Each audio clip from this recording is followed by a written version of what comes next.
ایک حدیث اکثر سننے میں آتی ہے کہ میرے بعد خلافت 30 سال رہے گی جی اور پھر بادشاہت شروع ہو جائے گی۔ اب یہ بات سننے میں تو بہت سیدھی لگتی ہے، بالکل۔ لیکن پھر کچھ اور روایات بھی سامنے آتی ہیں جس میں ایک رحمت والی بادشاہت کا بھی ذکر ہے۔ جی تو کیا یہ روایات آپس میں ٹکرا رہی ہیں؟ کیا یہ تضاد ہے؟ جی، اور آج ہم اسی سوال کا جواب ڈھونڈنے کی کوشش کریں گے اس مواد کی روشنی میں جو ہمارے پاس ہے۔ اور یہ مواد جہاں تک میں سمجھ رہی ہوں شاہد سلفی نامی ایک یوٹیوب چینل کی ویڈیو کا ٹرانسکرپٹ ہے۔ جی ہاں، اس میں مفتی کامران شہزاد کے اٹھائے گئے اعتراضات کا تفصیلی جواب دیا گیا ہے۔ اچھا۔ اور مفتی کامران کا بنیادی دعویٰ یہی ہے کہ خلافت کے موضوع پر یہ مختلف روایات آپس میں متضاد ہیں، یعنی ان میں تعارض ہے۔ اس سے پہلے کہ ہم گہرائی میں جائیں ایک قدم پیچھے ہٹتے ہیں۔ اکثر سننے والوں کے لیے خلافت اور بادشاہت میں بنیادی فرق کیا ہے؟ مطلب ہم صرف ناموں کی بات نہیں کر رہے ہیں نا؟ نہیں، بالکل نہیں، یہ دو بالکل مختلف نظام ہیں۔ ٹھیک ہے۔ خلاصہ یہ ہے کہ خلافت راشدہ کا ماڈل مشاورت پر مبنی تھا، کسی حد تک عوامی رضامندی پر، جہاں خلیفہ کا انتخاب ہوتا تھا۔ اور بیت المال کو عوام کی امانت سمجھا جاتا تھا، جبکہ بادشاہت یا ملوکیت میں یہ اختیار ایک خاندان میں موروثی ہو گیا، یعنی باپ کے بعد بیٹا حکمران۔ صحیح۔ اور بیت المال شاہی خزانے کی طرح استعمال ہونے لگا۔ یہی وہ بنیادی فرق ہے جس پر یہ ساری بحث کھڑی ہے۔ ٹھیک ہے، یہ پس منظر بہت ضروری تھا۔ تو مفتی کامران کے مطابق وہ کون سی 3 روایات ہیں جن میں تضاد نظر آتا ہے؟ اس ٹرانسکرپٹ کے مطابق پہلی روایت تو وہی مشہور ہے کہ خلافت 30 سال رہے گی اور پھر بادشاہت آ جائے گی۔ جی۔ دوسری روایت کہتی ہے کہ نبوت کے بعد خلافت ہوگی، پھر رحمت والی بادشاہت یعنی ملکن رحمتن آئے گی، اور اس کے بعد جبری بادشاہت کا دور شروع ہوگا۔ اچھا، تو سوال یہ پیدا ہوتا ہے کہ 30 سالہ خلافت کے فوراً بعد جبری بادشاہت آئی یا ایک رحمت والا دور بھی بیچ میں تھا؟ بالکل، یہ دونوں باتیں ایک ساتھ سچ کیسے ہو سکتی ہیں؟ یہی ان کا اعتراض ہے۔ تو یہ اس مواد کا مرکزی نقطہ ہے، یعنی ہم جسے تضاد سمجھ کر الجھا رہے تھے، یہ مواد اسے ایک ٹائم لائن کے طور پر پیش کر رہا ہے۔ جی، جیسے کسی فلم کا پہلا، دوسرا اور تیسرا ایکٹ، یہ تو بحث کا زاویہ ہی بدل دیتا ہے نا؟ بالکل، اور یہی وہ فریم ورک ہے جسے یہ مواد باقی تمام دلائل کی بنیاد بناتا ہے۔ یہ کہتا ہے کہ تضاد صرف تب ہوتا ہے جب آپ ان سب کو ایک ہی وقت میں ہونے والے واقعات سمجھیں۔ اور مواد یہ بھی کہتا ہے کہ محدثین نے انہیں کبھی متضاد نہیں سمجھا۔ جی، یہی اس کی دلیل ہے۔ تضاد یا تعارض اس وقت ہوتا ہے جب موضوع ایک ہو، سیاق و سباق ایک ہو، لیکن نتیجہ بالکل مختلف نکلے۔ اس کی کوئی آسان مثال دے سکتی ہیں؟ جی، یہ ٹرانسکرپٹ ایک بہت اچھی مثال دیتا ہے۔ اگر ایک حدیث کہے کہ فجر کی نماز 2 رکعت ہے اور دوسری کہے کہ 4 رکعت ہیں، تو یہ تو واضح تضاد ہے۔ بالکل، ایک ہی چیز کے بارے میں 2 بالکل الگ حکم ہیں۔ لیکن اگر ایک روایت کہے کہ فجر 2 رکعت ہیں اور دوسری کہے کہ فجر میں دعائے قنوت بھی پڑھی جاتی ہے، تو یہ تضاد نہیں ہے۔ یہ تفصیل ہے۔ جی، یہ تفصیل ہے۔ پہلی روایت نے تعداد بتائی، دوسری نے اس کے اندر ایک عمل کا اضافہ بتایا۔ سمجھ گئی، یعنی ایک روایت بنیادی خاکہ دیتی ہے اور دوسری اس میں مزید رنگ بھرتی ہے۔ تو اس منطق کے مطابق یہ روایت ایک دوسرے کو رد نہیں کر رہی، بلکہ ایک بڑی تصویر مکمل کر رہی ہیں۔ واہ! بالکل۔ یہ ٹرانسکرپٹ کہتا ہے کہ یہ 3 الگ نظریات نہیں بلکہ ایک ہی تاریخ کے مختلف ابواب ہیں۔ پہلا مرحلہ خلافت راشدہ کا، جو 30 سال تک رہی۔ ٹھیک ہے۔ اس کے بعد بادشاہت کا عمومی دور شروع ہوتا ہے۔ پھر اسی بادشاہت کے اندر ایک خاص دور ملکن رحمتن یعنی رحمت والی بادشاہت کا آتا ہے، جو یہ استثناء تھا۔ جی، ایک ایکسیپشن۔ اور یہ مواد اس کا اطلاق حضرت عمر بن عبدالعزیز کے دور پر کرتا ہے۔ اور تیسرا مرحلہ؟ اور تیسرا مرحلہ ملکن جبریہ یعنی جبری بادشاہت کا ہے، جو عموماً ان کے پہلے اور بعد میں جاری رہی۔ اچھا۔ یہ مواد مفتی کامران پر الزام لگاتا ہے کہ انہوں نے ان مراحل کو 3 الگ اور متضاد نظریات بنا کر پیش کیا، جو ایک علمی خیانت ہے۔ اچھا، تو یہ تضاد بمقابلہ تفصیل والا نقطہ تو سمجھ آ گیا، لیکن اگر ہم اسی منطق کو آگے بڑھائیں تو ایک اور مشکل سامنے آتی ہے۔ وہ کیا؟ ایک روایت میں کہا گیا کہ حضرت عثمان رضی اللہ عنہ کی شہادت پر خلافت نبوت ختم ہو گئی۔ یہ تو ایک مرحلہ نہیں بلکہ ایک مکمل خاتمے کا اعلان لگتا ہے۔ جی، یہ اس ٹائم لائن میں کیسے فٹ ہوتا ہے؟ کیا اس کا مطلب یہ ہے کہ حضرت علی رضی اللہ عنہ کی خلافت اس خلافت نبوت کا حصہ نہیں تھی؟ یہ ایک بہت اہم اور حساس سوال ہے، اور اس مواد میں اس پر بات کی گئی ہے۔ تو کیا تشریح ہے اس کی؟ اس ٹرانسکرپٹ کی تشریح یہ ہے کہ اس روایت کا مقصد حضرت علی رضی اللہ عنہ کی خلافت کو باطل قرار دینا ہرگز نہیں تھا، بلکہ اس کا مطلب یہ تھا کہ اس دن سے امت میں فتنوں کے ایک نئے دور کا آغاز ہو گیا تھا۔ فتنوں کا دور؟ جی، خلافت کا وہ پرامن اور مثالی دور جس میں امت متحد تھی وہ ختم ہو گیا اور اندرونی خلافشار کا آغاز ہوا۔ یہ خلافت کے کردار میں ایک بڑی تبدیلی کی طرف اشارہ تھا، نہ کہ اس کے قانونی وجود کے خاتمے کی طرف۔ یعنی یہ ایک طرح سے گولڈن ایج کے خاتمے کا اعلان تھا؟ آپ ایسا کہہ سکتی ہیں۔ یہ مواد اس بات پر زور دیتا ہے کہ دوسری کئی احادیث میں حضرت علی رضی اللہ عنہ کو واضح طور پر خلفائے راشدین میں شمار کیا گیا ہے۔ جیسے ایک حدیث ہے کہ علی حق کے ساتھ ہیں اور حق علی کے ساتھ ہے، اس لیے ان کی خلافت کا انکار کرنا اہل سنت کے منہاج کے خلاف ہے۔ تو یہ کہنا کہ حضرت عثمان کے بعد خلافت ختم ہو گئی، یہ کس کا نقطہ نظر ہے؟ یہ خاص گروہ کا نقطہ نظر تو ہو سکتا ہے، لیکن یہ اہل سنت کی مجموعی فکر کی نمائندگی نہیں کرتا۔ ٹھیک ہے، اب آتے ہیں ان اصطلاحات پر جو بار بار استعمال ہو رہی ہیں۔ ظالمانہ بادشاہت کا لفظ تو بہت عام ہے، لیکن کیا یہ حدیث کے اصل الفاظ ہیں؟ یہ ایک اور دلچسپ نقطہ ہے جو اس مواد میں اٹھایا گیا ہے۔ اس کے مطابق حدیث میں دو بہت دلچسپ الفاظ استعمال ہوئے ہیں۔ ایک ہے ملکن عزوزن۔ عزوزن؟ جی، عزوز کا مطلب ہے کاٹنا، جیسے کوئی جانور گوشت نوچتا ہے۔ اوہ! یعنی ایسی بادشاہت جو عوام کے حقوق کو نوچتی اور کاٹتی ہے، جس میں سختی اور شدت ہے۔ یہ تو بہت ہی تصویری لفظ ہے۔ اور دوسری اصطلاح ہے ملکن جبریتن۔ اس کا مطلب ہے جبری حکومت جو طاقت کے زور پر مسلط کی جائے اور جس میں عوام کی رائے کی کوئی اہمیت نہ ہو۔ تو ایک میں ظلم کا پہلو ہے اور دوسرے میں آمریت کا۔ بالکل۔ ظالمانہ کا لفظ ان دونوں کا ایک عمومی ترجمہ تو ہو سکتا ہے، لیکن یہ مواد یہ کہتا ہے کہ اصل الفاظ میں جو گہرائی ہے وہ ترجمے میں کھو جاتی ہے۔ صحیح۔ اور یہ بات کی سیاسی تشریحات ہیں جنہیں حدیث کا حصہ سمجھ لیا جاتا ہے؟ جی، یہی نقطہ ہے۔ یہ بہت اہم فرق ہے۔ اب حدیث کے سند اور حیثیت پر آتے ہیں۔ اس مواد کا دعویٰ ہے کہ مفتی کامران حسن درجے کی حدیث کو کمزور بنا کر پیش کرتے ہیں۔ جی، لیکن ایک عام آدمی کے لیے صحیح اور حسن میں فرق کرنا مشکل ہے۔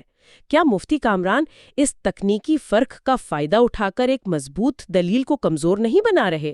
مطلب اگر کوئی حدیث صحیح نہیں ہے تو اس میں کچھ تو کمزوری ہوگی۔ یہ ایک بہت عام غلط فہمی ہے۔ مواد اس کی وضاحت یوں کرتا ہے کہ علم حدیث کی روح سے حسن حدیث ضعیف ہرگز نہیں ہوتی۔ اچھا۔ صحیح وہ حدیث ہے جو معیار کے تمام 5 اصولوں پر 100% پوری اترے۔ حسن وہ ہے جو ان میں سے ایک اصول یعنی راوی کے حافظ میں تھوڑی کم ہو لیکن پھر بھی قابل اعتبار ہو۔ تو اس سے دلیل لی جا سکتی ہے؟ بالکل، یہ حجت ہے، یعنی اس سے شرعی اور تاریخی دلیل پکڑی جا سکتی ہے اور فقہا اس پر عمل کرتے ہیں۔ اسے کمزور یا ناقابل اعتبار کہنا اس مواد کے مطابق عوام کو گمراہ کرنے کے مترادف ہے۔ اچھا، تو ایک منٹ، یعنی محدثین صدیوں سے ان روایات کو ایک ساتھ پڑھتے آئے ہیں اور انہیں اس میں کوئی مسئلہ نظر نہیں آیا؟ جی، یہ مواد یہی دعویٰ کرتا ہے۔ اور یہ تضاد کا خیال نسبتاً ایک نئی چیز ہے؟ یہ تو بہت بڑا دعویٰ ہے۔ بالکل، اور اس کی دلیل کے طور پر یہ سوال اٹھاتا ہے کہ اگر یہ روایات واقعی گھڑی ہوئیں یا متضاد ہوتیں تو امام احمد بن حنبل، امام ترمذی، ابن حبان، امام ذہبی اور ابن تیمیہ جیسے، یعنی علم حدیث کے بڑے بڑے نام، جی، علم حدیث کے پہاڑوں نے انہیں اپنی کتابوں میں کیوں جگہ دی اور انہیں صحیح یا حسن کیوں قرار دیا، ان سب کا ان روایات کو قبول کرنا اس بات کی دلیل ہے کہ وہ انہیں مستند اور ہم آہنگ سمجھتے تھے۔ ٹھیک ہے، یہ دلائل کا ایک پورا ڈھانچہ اب سمجھ میں آ رہا ہے۔ تو آئیے اس مواد کی بنیاد پر وہ تاریخی ٹائم لائن بناتے ہیں جس کا بار بار ذکر ہو رہا ہے۔ یہ سب واقعات کس تسلسل سے پیش آئے؟ اس ٹرانسکرپٹ کے مطابق نقشہ بہت واضح ہے۔ سب سے پہلے خلافت راشدہ کا 30 سالہ دور ہے۔ اس میں کون کون شامل ہیں؟ اس میں حضرت ابو بکر رضی اللہ عنہ کے 2 سال، حضرت عمر رضی اللہ عنہ کے 10 سال، حضرت عثمان رضی اللہ عنہ کے 12 سال اور حضرت علی رضی اللہ عنہ کے تقریباً 5 سال، اور آخر میں حضرت حسن رضی اللہ عنہ کے 6 مہینے شامل ہیں۔ اور یہ کل ملا کر ٹھیک 30 سال بنتے ہیں۔ لیکن یہ 30 سال کا حساب اتنا اہم کیوں ہے؟ اس مواد کے مطابق یہ اتفاق نہیں ہے، یہ اس حدیث کی براہ راست تصدیق ہے جو کہتی ہے کہ میرے بعد خلافت 30 سال رہے گی۔ اچھا، اس حساب کے مطابق حضرت حسن رضی اللہ عنہ کے 6 ماہ پر خلافت راشدہ کا وہ مثالی دور مکمل ہو جاتا ہے۔ اور اس کے فوراً بعد جو نظام آیا وہ حدیث کی پیشگوئی کے عین مطابق بادشاہت تھی؟ جی بالکل، یہ ٹائم لائن کا بالکل فٹ ہونا ہی اس مواد کی سب سے بڑی دلیل ہے۔ اور یہیں پر وہ بنیادی تبدیلی آئی، یعنی خلافت سے ملوکیت کی طرف، جس کی شروعات حضرت معاویہ رضی اللہ عنہ کے دور سے ہوئی۔ جی، اس ویڈیو میں یہی موقف پیش کیا گیا ہے۔ یہی وہ تاریخی موڑ ہے جہاں جانشینی کا اصول انتخاب کے بجائے وراثت بن گیا۔ اور یہاں یہ مواد ایک بہت اہم نقطہ بھی واضح کرتا ہے نا؟ جی، بہت احتیاط سے۔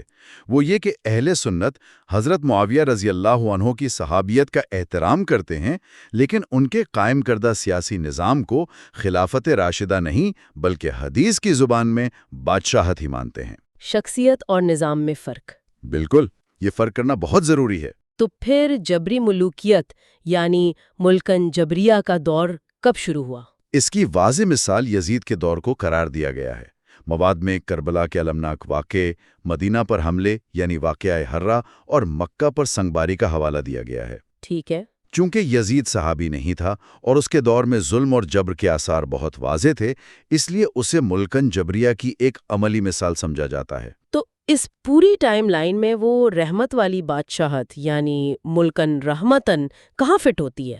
یہ تو ایک بالکل مختلف چیز لگتی ہے۔ یہ اس ٹائم لائن کا سب سے دلچسپ حصہ ہے۔ اس مواد کے مطابق یہ لقب صرف اور صرف حضرت عمر بن عبدالعزیز پر فٹ ہوتا ہے، جو بنو امیہ کے ہی ایک حکمران تھے۔ جی، وہ بنو امیہ کے ہی تھے۔ وہ اس جبری نظام کے اندر ایک رحمت بھرا استثناء تھے۔ تو وہ ایک طرح سے سسٹم کے اندر ایک ریبوٹ تھے۔ انہیں رحمت کیوں کہا گیا؟ بالکل، اس کی ٹھوس وجوہات دی گئی ہیں۔ انہوں نے بادشاہت میں رائج ہونے والے ظلم کو ختم کیا، بیت المال کا پیسہ جو شاہی خاندان پر خرچ ہو رہا تھا واپس عوام تک پہنچایا، اچھا، ناجائز جاگیریں واپس لیں، سنت کو دوبارہ زندہ کیا۔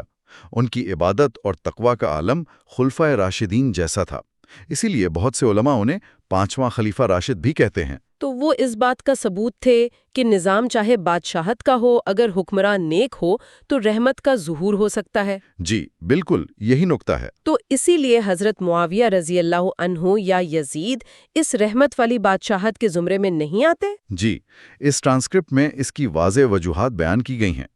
حضرت معاویہ رضی اللہ عنہ پر اس کا اطلاق اس لیے نہیں ہوتا کیونکہ ان کے دور میں وراثتی جانشینی کا آغاز ہوا، جس نے نظام کو مستقل طور پر بدل دیا۔ جی، جس نے خلافت کے نظام کو مستقل طور پر ملوکیت میں بدل دیا۔ اس کے علاوہ سیاسی مخالفین کے ساتھ سختی، جیسے حجر بن عدی کے قتل کا واقعہ بھی اس کی وجہ بتائی جاتی ہے۔ اور یزید کے بارے میں تو بات بالکل واضح ہے۔ جی، وہاں تو کوئی ابہام نہیں۔ کربلا کا سانحہ، واقعہ حرہ اور اس کے دربار میں فسق و فجور کا ماحول، یہ تمام چیزیں رحمت والی بادشاہت کے معیار کے بالکل خلاف ہیں۔ تو ہم نے جو بات چیت کی اس کا خلاصہ یہ ہے کہ ہم نے ایک ایسے مواد کا جائزہ لیا جو یہ دلیل دیتا ہے کہ یہ روایات متضاد نہیں ہے بلکہ ایک ترتیب سے تاریخ بیان کر رہی ہیں۔ جی، پہلے 30 سالہ خلافت، پھر بادشاہت کا آغاز، پھر اسی بادشاہت میں جبری اور کاٹنے والے ادوار، اور اسی دوران ایک رحمت بھرا استثنائی دور۔ بالکل۔ لیکن یہ مواد مفتی کامران پر بہت سنگین الزامات بھی لگا رہا ہے، جیسے حدیث دشمنی اور علمی خیانت۔ اس کا حتمی موقف کیا ہے؟ جی، الزامات واقعی سنگین ہیں۔ اس مواد کا خلاصہ یہ ہے کہ مفتی کامران کا اصل مقصد حدیث کا انکار کرنا نہیں، بلکہ حدیث کو استعمال کر کے خاص سیاسی نظریے کا دفاع کرنا ہے۔ اور وہ نظریہ کیا ہے؟ جسے یہ مواد ناسبیت کہتا ہے۔ ایک منٹ، ناسبیت ایک بہت سنگین الزام ہے۔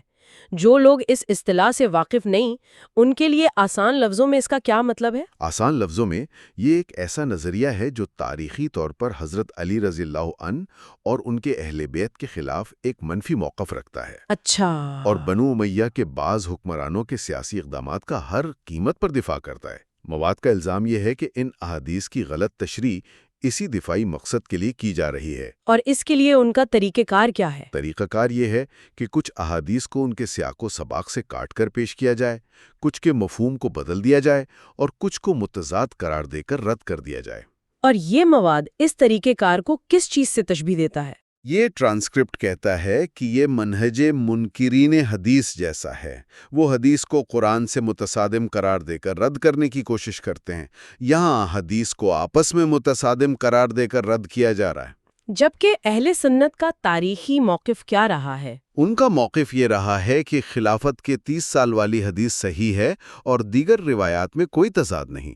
یہ سب مل کر اسلامی تاریخ کے ابتدائی دور کا ایک مکمل اور منظم نقشہ بناتی ہیں۔ تو آج کی گفتگو کا خلاصہ یہ ہوا کہ ہم نے ایک ایسے مواد کا جائزہ لیا جو یہ دلیل دیتا ہے کہ خلافت اور ملوکیت سے متعلق احادیث متضاد نہیں بلکہ ایک تاریخی تسلسل کی وضاحت کرتی ہیں۔ جی، ہم نے دیکھا کہ جسے بظاہر تضاد سمجھا جاتا ہے وہ دراصل ایک ہی کہانی کے مختلف ابواب ہو سکتے ہیں۔ بالکل، اور یہ مواد ایک اہم نقطہ بھی اٹھاتا ہے جو ہمارے سوچنے کے لیے ہے۔ وہ یہ کہ کسی تاریخی شخصیت کی صحابیت یا مذہبی حیثیت کا احترام اپنی جگہ، لیکن ان کے سیاسی نظام اور اقدامات کا تجزیہ کرنا ایک بالکل الگ معاملہ ہے۔ جی بالکل، اور یہ ایک وسیع تر سوال کو جنم دیتا ہے کہ کسی بھی روایت میں، چاہے وہ مذہبی ہو یا سیکولر، تاریخی شخصیات کے سیاسی فیصلوں کو ان کی ذاتی یا مذہبی شناخت سے الگ کر کے کیسے سمجھا جا سکتا ہے۔ یہ وہ نازک توازن ہے جس پر بحث ہمیشہ جاری رہے گی۔